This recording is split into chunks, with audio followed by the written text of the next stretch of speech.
All right, suddenly single and feeling frugal. This is what I started thinking about this afternoon. I'm just gonna hit the road running here and hope my dog lets me do it. There you go, Zeke. You settle down. You can be in front of the camera. You're more fun to watch than I am. Anyway, when your spouse passes, there's so many ways you can end up single. But in my situation, we were married for 46 years. We both worked, period. We had our first job. They also usually had a second job. My wife was a nurse. I was a social worker. She worked nights and weekends with the nursing home. I worked nights and weekends with Sears, and eventually, taught computer skills at the technical college. And nonetheless, we made ends meet. We didn't get rich by any means. We just made ends meet. But what we did was we spent a little, save a little. That's what my dad always said, spend a little, save a little. And we followed that mantra. We invested in our future with our retirement program and with our 401ks. Well, I had a 401k. Anyway, bottom line was most of my efforts and most of my thoughts during that time was to provide for Tess if I were to pass away, because men usually, go faster than women. Nonetheless, it turned out where it was my situation to survive, and here I am. And I'm doing a pretty great job. That sounds egotistical. I'm doing okay. I'm doing all right. And I'm glad that we saved and invested. So that's the first part about being frugal, is living within your means. See what your means are, see what your income is, and then adjust your lifestyle to meet your income, not vice versa, which a lot of people do. It's the worst thing you can do in terms of being frugal is to get yourself in debt, in credit card debt. So I didn't intend to go down this road too much, but let's just start with that. Pay off your debts. Pay off any credit cards. Don't use credit cards. Put off your gratification for whatever it is you need to wait until you can buy it with cash. And then you've got it. Now you own it. When you're using a credit card, in effect, you're renting it and you're paying a very high premium for that privilege. Okay, so when it comes to renting, some people rent their homes, and that's fine. That's good if that's what they want to do. I felt like it was important for us to invest in a house we could live in. Hey, so how about we figure this out? All right, so we bought our first house. We made our mortgage payments, and then we were able to sell that house and move up a little bit. And that's kind of the stair-step approach that we had in this economy pretty much during, my generation. And real estate is a pretty good investment in my opinion. Everything's just in my opinion. I think it's a great investment if you're living in it. When it comes to buying and selling for profit, you're gonna have to figure out the math on that, but real estate has a lot of overhead. And figure that into your cost and profit margins before you go ahead and do it. Because you've got taxes, you've got deterioration, really. You've got home maintenance you've got to take care of. So theoretically, you can compensate for that by renting it out, but then your renters can only pay so much, and they are gonna help deteriorate your property. So that's a round robin circle I'm not really gonna get into. My main thing here is how to be frugal in your lifestyle. And this is what I'm doing. I'm sitting here in my house. It's like 20 degrees out, in that range. It's very cold. There's a winter storm warning. This house is very well insulated. It's a townhome, and it's very well insulated. I'm sure it could do better, but what we've noticed since we've been here, you turn the heat up, it gets warm. You turn the air down, it gets cool. And so, good insulation is probably a good start to in investing in that in terms of being frugal in the long run. Another aspect, though, is keeping your heat down or your air conditioning up. So with thermostat control, I'm now keeping my thermostat at 60 degrees. I don't know how cold that sounds to you. It's pretty cold, but you get used to it. Also, I'm wearing this beautiful sweatshirt that I got. And so essentially, by walking around the house with a sweatshirt, and when I get active, I get warmed up very rapidly, I can keep the temperature pretty low.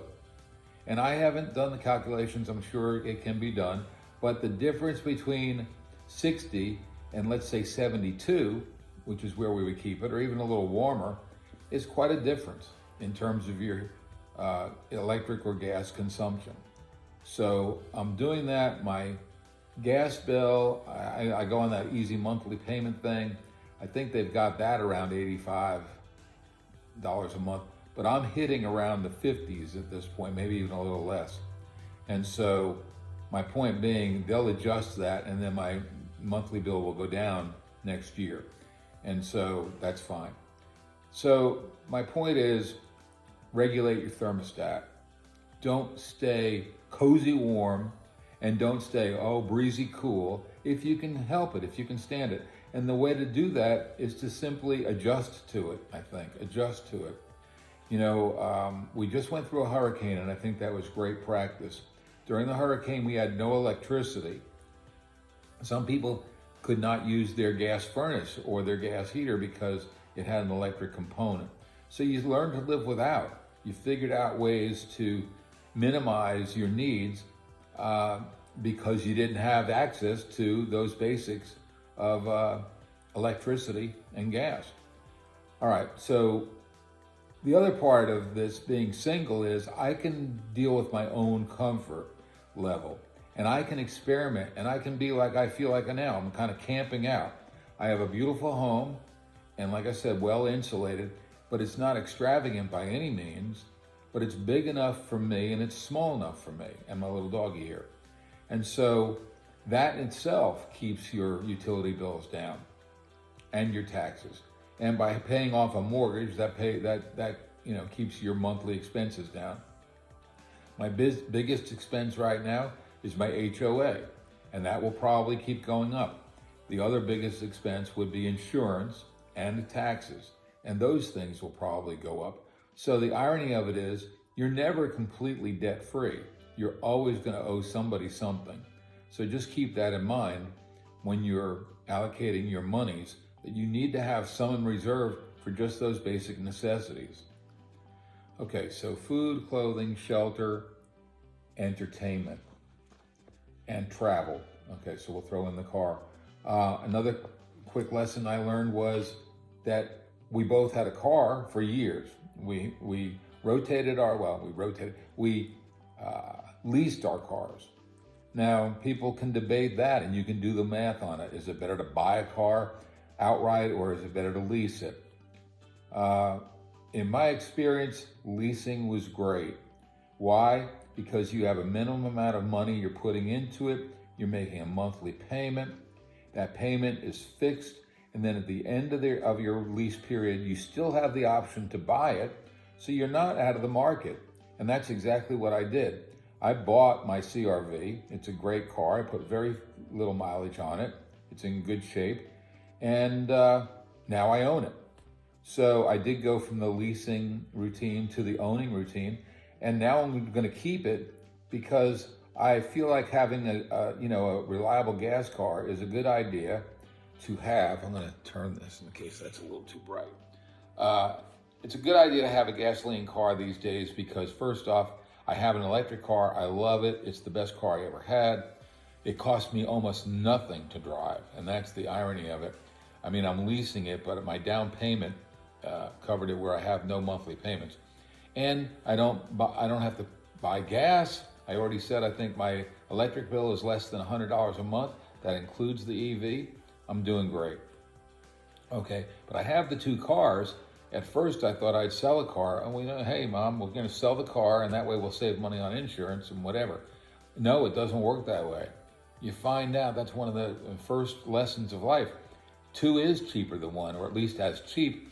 If I sold the car and went down to one driver, one vehicle, my insurance would actually go up. And if not up, it would go down by just a minuscule amount. So think about that when you're calculating your needs. Because a lot of you are going to be in that situation where if your spouse dies, if you are a single earner, obviously your expenses will go down some. But if you were a double earning household like we were, then your income's going to cut. It's going to be cut. And in my case, it was almost cut in half. But again, because we saved so much money, I have plenty of money. And that means enough to live on a frugal, it means I have enough. But I want to have enough, not just now, but 20 years from now if I last that long. So for that reason, I want to live a frugal lifestyle. So again, one of the things you can cut back is your utilities. Your insurance, you don't have too much control over, but you can look at that as far as upping your deductibles and reducing your monthly payments. Changing your coverage, which I'll be looking at. So there's that. Okay, food. The video I watched, again, some pretty good ideas. I just made a huge bowl of spaghetti or pot of spaghetti. We have a winter storm warning, the power might go out. I said, I'm going to make enough spaghetti to last a few days. Now, that may or may not be your cup of tea, and that's up to you. But whether it's spaghetti or chili or any kind of crock pot foods you can make a lot of it and then just eat a little, eat what you want to eat every day, but you have a few meals lined up. So when I go out for dinner, nowadays, it's going to be at least $50 to $75 or $100. That's okay. And that's the other part of this whole thing. When I go out, I want to go out and enjoy it and get what I want. And what I want is a good steak. And what I also want is to give the waiter or waitress a good tip. So that's very important to me. To me, the service people, the people in the service industry are the ones who make our life, so comfortable. And I want to reward them. I want to say thank you, not just verbally, but I want to give them a good tip. They're working. I'm not. I did work as a waiter. I think everybody should, so they have a little empathy for what these folks go through. My daughter did as well. My daughter is now a medical professional. She stayed in school, studied hard, and got a good degree and a good career. But at one time, she was a waitress. And she had stories. Some people were nice. Some people were just mean. And I don't understand mean people or rude people, but it happens and it's wrong. And in some small way, I want to make up for that. So you can save money. You can go to a restaurant, like this individual said, once a week, once in a while. You don't have to go out every night. But when you go, enjoy yourself. And then, hey, finish your food. This is a big one. It's so obvious. But they used to call them doggy bags. I don't think anybody's embarrassed about it anymore. I go in there and tell them, make mine to go. By the time my food comes, because I always get a beer, by the time my food comes, I'm pretty well full, especially if it's a Mexican restaurant. I've eaten enough chips to be full. I take my dinner home, or at least part of it. So I guess my point in being frugal is don't hesitate to take the rest of your food home and then eat it, as you need it, as you feel hungry. Instead of stuffing yourself at the table for one meal, take it home, make it last. That's what I do. That's my idea for being frugal. So I think I've covered just about everything. I'll probably come back with other ones, other tips, how to stay frugal. But essentially, and I'll repeat this or borrow it, make it a game. Make it fun. That's what this individual said, and I fully agree. If you think about ways to save money, and you can kind of have a fun time doing it, then instead of saying, oh my God, I'm on a limited, fixed income. Fixed income's not too bad. If it's fixed, at least you know what you're getting. And that's a good thing. You just learn to live within it. But my point is, if you learn to be frugal, there are ways to cut costs without cutting your lifestyle. And I think that's the important part of it. Frugality is a choice. Until and unless you literally are homeless or destitute for some reason, for some horrible reason, I hope you probably don't have time to watch this video. My full sympathies go to you.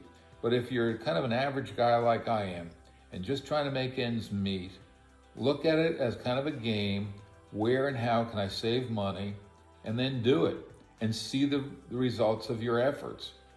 And that'll be it. One of the things I need to do to be frugal, if you have a pet, there's a lot of money involved with that. I mean, when we applied to get Zeke, he's a Shih Tzu, he's a full breed. We went to a breeder. She does a great job. It's a family business and all that good stuff. Really had a lot of trust in her.